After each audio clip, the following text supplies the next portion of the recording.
The diseases of attitude. It's never that pleasant to talk about the negative, but we got to talk about it because life is part negative. These attitude diseases are like weeds that grow in the garden. It's a normal part of life. Here's a good phrase to note. Negative is normal. It's not successful, but it's normal. It's part of life. And here's the next key, in my opinion. You must learn to handle the negative. Don't ignore it. Handle it. Now, I know some people teach the other way. And listen to them, and listen to me, and then make up your own mind. Right? Don't be a follower. Be a student. But I say you got to handle the negative. You don't have to live in it. You don't have to dwell on it. But you do have to handle it, my opinion. I know some people teach, just turn your head real quick and say, there's no weeds, there's no weeds, there's no weeds. They'll take your garden. So you've got to handle the negative. Here's what part of it is. It's called the Great War Between Good and Evil. Mr. Reynolds and I are working on a new book this year called The Great War Between Good and Evil. And there is a war on. The minute you were born, you got involved in the war between good and evil, between darkness and light, between negative and positive, between evil and good, between tyranny and democracy, between weeds and human activity. I mean, the war is on. If democracy sleeps, guess who never sleeps? Tyranny. In the absence of light, guess what's automatic? Darkness. If good does not arouse itself and become active, guess what moves in? Evil. It's a war. A mental war, a physical war, a financial war, between enterprise and ease, between accomplishment and failure. It's a war. That's why there's an Old Testament phrase that gives the best advice for human activity when it says, 6 days labor, 1 day rest. Now, I'm sure we've taken that to mean, don't work all 7 days, take one off. Here's what it also means, only take one off. Or you're liable to lose the war. Now, we've got it down to 5 and 2, and maybe that's not too dangerous, I don't know. If God would have thought of 5 and 2, he might have made it 5 and 2, I don't know. You can't think of everything. But here's what it does mean. Enterprise is better than ease. If you rest too long, the jungle overtakes the village. Now, here's the good news about the war between good and evil. Evil is no match for good, but good must be active. Weeds are no match for human activity, but if you stand still, how far in will they come? All the way. They'll grow right up around your shoes.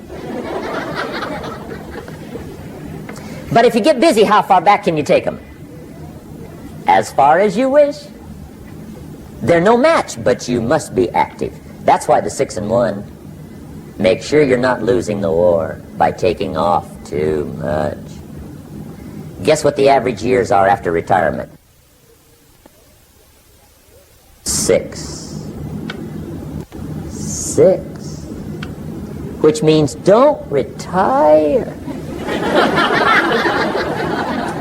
Your chances are too slim. Okay. The war between good and evil, the weeds. You got to make sure you recognize the negative, handle it, deal with it, and then go on. Let's make a list of the diseases of attitude that can wreck all your chances to do well. One of the words that destroys everything is called neglect. Neglect.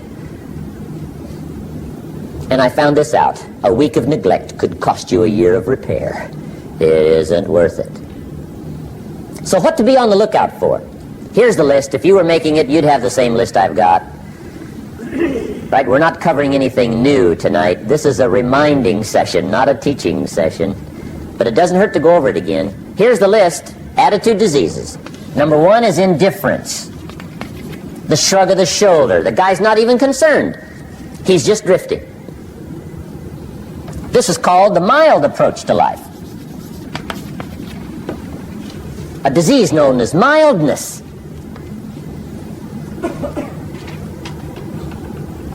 The guy says, well, I can't see getting all that worked up. Well, to be any kind of winner, you gotta get worked up.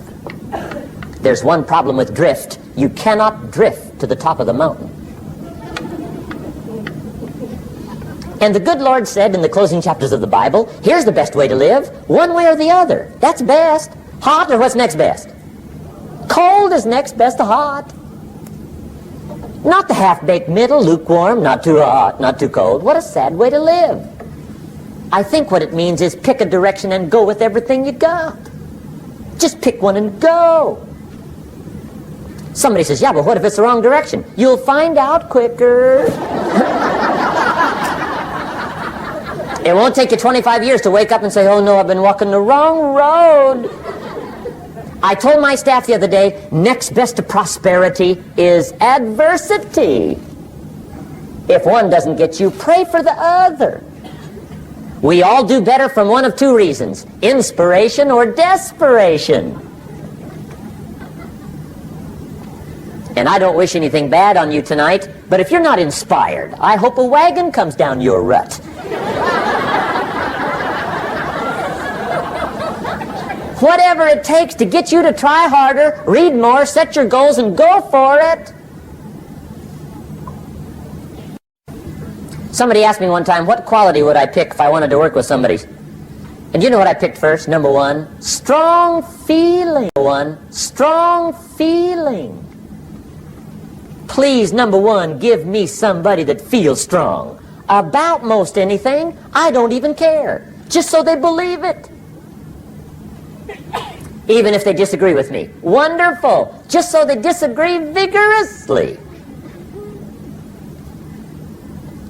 I'm not saying it's easy to win those kind of people to your point of view, but I'd rather do that than to try to resurrect people from the dead. Pump them up every month. Pump them up, pump them up. I pass. The good Lord needs a leader for the early Christians. Remember the early days of the Christians?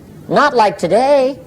If you were to stand up in the early days and say, I'm a Christian, cut off your head, toss you and your wife in jail, let you rot. I mean, those were ugly days.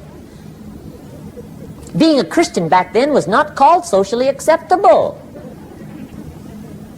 They didn't have 125,000 in the Los Angeles Coliseum to hear Billy Graham on a Sunday afternoon. Not back in those days. Back in those days when the Christians got in the Coliseum, it was a different story, right? I mean, the word was, stay out of the Coliseum. Especially on Sunday. Last Sunday was Lions 33, Christians nothing. See, those were mean, tough struggle days for the Christians. Now, when the days are mean and tough and struggling, you got to have some kind of leader. Do you know who the good Lord picked for the leader when the days were mean and ugly? Saul. From Tarsus. That's who he picked. Saul. I'll tell you what, I would have picked him. You would have picked him. Anybody would have picked Saul. Saul was one of those incredible guys. Once he got into something, look out. Everybody in the community knew what Saul was in. Because whatever he joined, he'd flip all the switches, open up all the dials, turn on all the faucets, and go like mad. He was known as All-Out Saul. I mean, he was something else. Now, at first, it wasn't working out well. Saul hated Christians, which makes a poor leader, right? I mean, that won't work. Saul got this bug somewhere about the Christians. He got to hating Christians. And he hated them so bad, every time somebody would say Christian, he'd fly into a rage. And I guess he decided one day, it was his mission in life to get rid of all the Christians. He was Saul anyhow, could do most anything he wanted to. So he got him these letters of authority to go around to the various communities and hunt down the Christians. They said, do whatever you want to with them, Saul, they're unpopular anyhow. Drag them in the streets, whip them, stone them, torture them, kill them. You mention the name Saul from Tarsus to the early Christians, I'll tell you what they would do. They would run, hide, lock the doors, leave town, dive underground. I've been in the catacombs of Rome where they hid. He was mean. I mean, terribly mean. But remember the story? One day Saul's making it for Damascus. Heard about some new Christians, flies into a rage, takes off for Damascus. And the story said he was angry. There's a little sentence in the story that says, on his way to Damascus, he was breathing out threatenings and slaughter, which meant he felt rather strong about the idea, right? That's strong, that's strong. But on this journey, right, according to the story, as Saul was making his way to Damascus, the good Lord looks down out of heaven and says, there's my man, Saul. He's got to be something else. And according to the story, this great light shines out of heaven, knocks him flat, right off his horse, grinds his face in the dirt, and blinds him for 3 days. The good Lord using recruiting tools we can't use, but when you're Lord, right? To make a long story short, Saul from Tarsus becomes converted to Christianity. He becomes Paul, the great leader, the apostle. And without a doubt, the good Lord got him a dandy. One he didn't have to pump up every month. In one of his later writings, he said, the things I once hated, I now love. The things I once loved, I now hate. See, that's strong. Here's the key to the good life. Learn to put everything you've got into everything you do. Whatever you are doing, pour it on. It will quickly open up into opportunity or quickly disclose to you that you ought to be doing something else. The delusion is, if I had a better job, I'd really pour it on. See, that's delusion. Wherever you are, pour it on. Don't give somebody half a job for a day's pay. Pour it on. See, that'll help change your life. Get rid of this disease. Here's the next attitude disease, indecision. Mental paralysis. The guy can't make up his mind and it becomes a disease. Pretty soon he knows he's got it. The guy says, well, I know I'm on the fence. But he says, what if I get off on the wrong side? Listen, after a while it doesn't matter. Just get off. Any side will do. A life full of adventure is a life full of many decisions. The ones that turn out to be wrong give you better experience to make better decisions. So don't see how many decisions you can get out of, see how many you can get into. That's where the adventure is. So shake off this disease, indecision. The next one is doubt. Doubt's like a plague. And one of the worst is self-doubt. There are many, but that's one of the worst. The guy doubts himself. Doubts if it'll last that long for him. Doubts if he can do that well. Doubts if he can make that much. Doubts if he can accomplish all that. A chronic, excellent self-doubter. You can imagine what damage that does to your future. So here's the key. Turn this coin over and become a believer. And there's many things to believe in. One of the majors is yourself. The understanding of self-worth is the beginning of progress. Now, if those three don't get you, this one will. Worry. That's a devastating disease. Worry. Worry causes health problems, social problems, personal problems, family problems. It's devastating. Worry long enough, it'll drop you to your knees. Could reduce you to begging. I know how bad this one is. I used to have it bad. I used to be known as a super worrier. Not a super warrior. No, super worrier. My family wished I'd have been a warrior. I got those years to make up for. But I'll tell you what. My advice to you is do what I finally did on worry. Give it up. Who needs it? I'm not saying it's easy. I'm saying it's worth it. It took me almost 1 year to kick the worry habit, and it was not an easy year. It was one of the toughest years I ever spent, but I finally got that monkey off my back. And I discovered you could live the most incredible life free of worry. Not free of challenge, not free of difficulty, free of worry. I learned how to do it, and you can. Here's the next attitude disease, Over caution. Some people never will have much. They're too cautious. Now, you can also be too reckless, but you can also be too cautious. This is called the timid approach to life. And my caution was always the risk. Risk used to drive me right up the wall.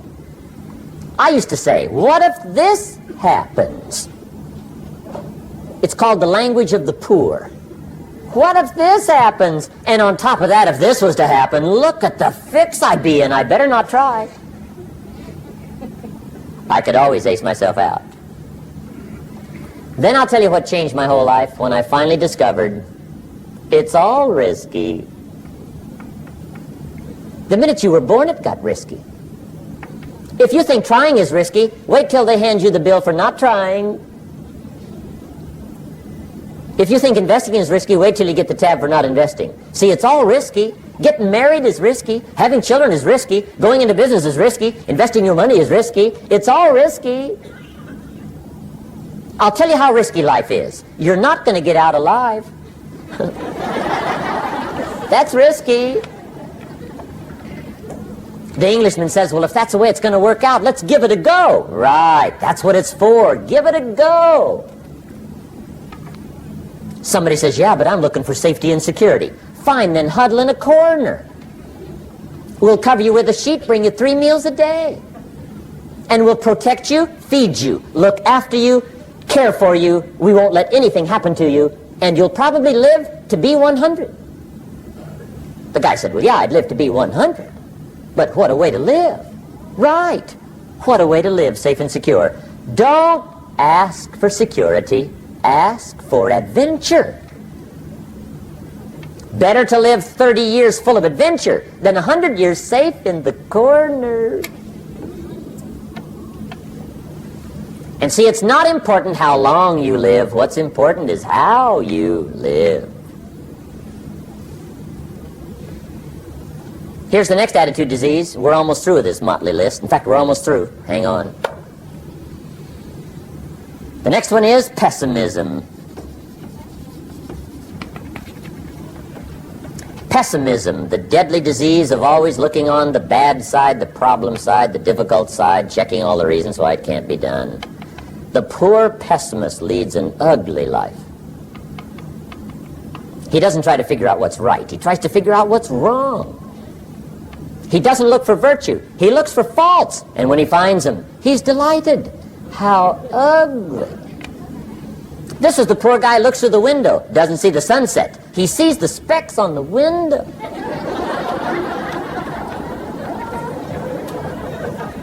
And this is the poor guy, right, who rushes up, takes such leave of his senses. This guy rushes up and he says, I've got 5 good reasons why it won't work. He's so dumb he doesn't know all he needs 1. He's got 5.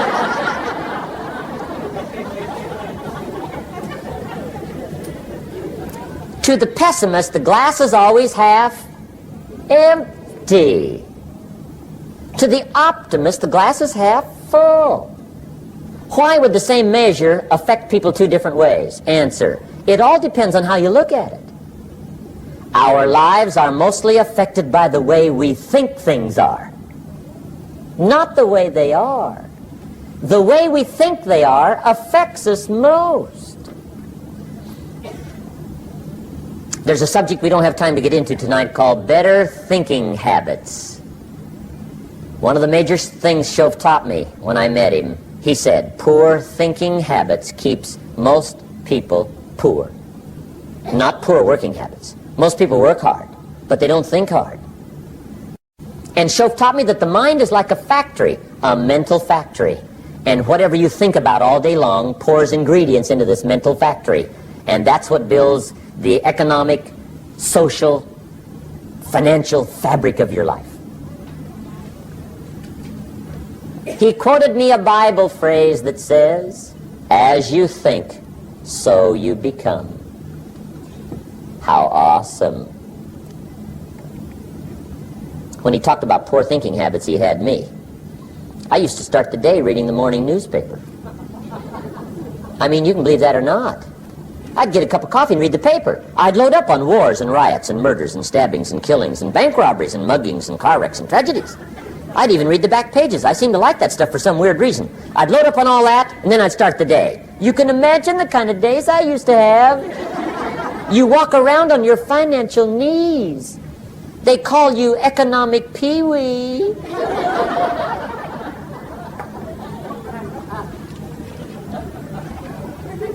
The guy says, I want to be a great leader. Wonderful. The first thing we do is follow him to his house. When we get there, we walk in and check his library, number one. Somebody says, well, why check his library? The reason is because what a man reads pours massive ingredients into his mental factory, and the fabric of his life is built from those ingredients. You would not believe what some people have got in their house to read. You would not believe. One of the best dressed up words I know for a lot of it is trash. Can you imagine dumping a barrel of trash into this mental factory every day and coming out with a rich, dynamic, positive life? It can't be done. You might as well try making a cake with cement. The kids back in Danbury, Connecticut, high school, they're asking me questions one day. I'm talking to the kids. Kids got good questions these days. One of them said to me, Mr. Rohn, how do you build the good life? I said, it's simple. It's not easy, but it's simple. Here's how you build anything. Select the right ingredients, keep out the wrong ingredients, and it starts with thought. Everything starts with thought. So you must be wise and careful what you think about, because that starts everything. You got to be wise and careful. I asked the kids, what would happen if somebody dropped sugar in my coffee? They said, well, you'd be okay.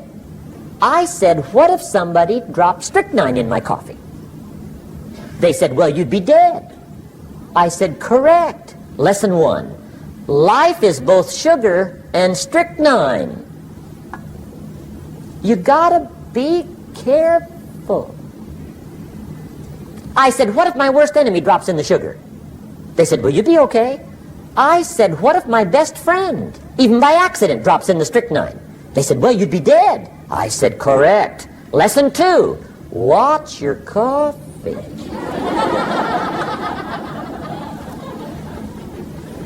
You got to be careful. See, it doesn't matter who hands you the bad stuff. It doesn't matter where you get the bad stuff. It'll still do its damage on your bank account, wherever you get it.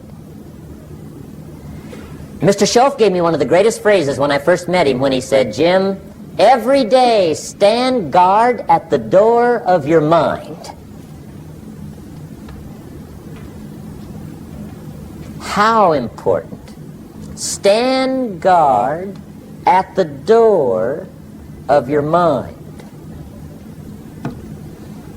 And you decide what goes into your mental factory. Don't let anybody just dump anything they want to in your mental factory, because you've got to live with the results. Okay, here's the last disease, and we're through with this list. In fact, we're almost through. Hang on. The last subject is very brief. The last disease, but this one is deadly. Engage in this one, indulge in it even slightly, and you might as well forget the future, because it's going to forget you. Complaining, crying, whining, griping, a Bible word called murmuring. See, that'll ace your future. Spend 5 minutes complaining, and you have wasted 5. And you may have begun what's known as economic cancer of the bone. Surely they will soon haul you off into a financial desert and there let you choke on the dust of your own regret.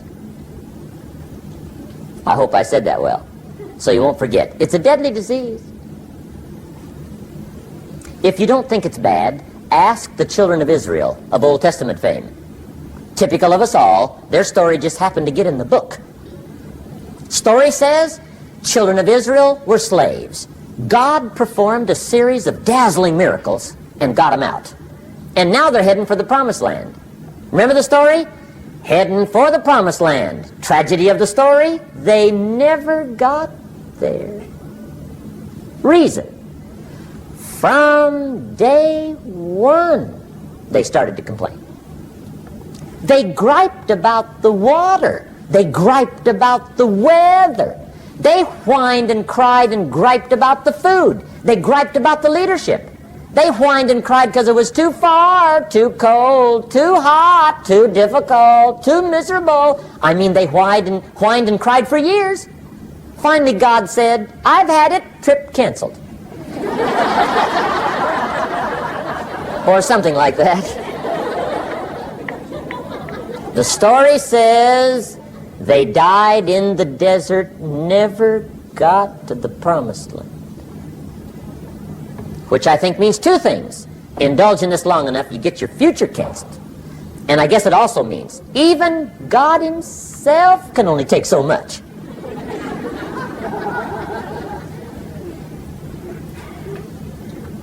Okay. Just be on the lookout of the things that can destroy all the good you start. The war is on. And this evening, tomorrow, mentally, personally, socially, economically, you got to make sure you're winning the war. And this is part of it.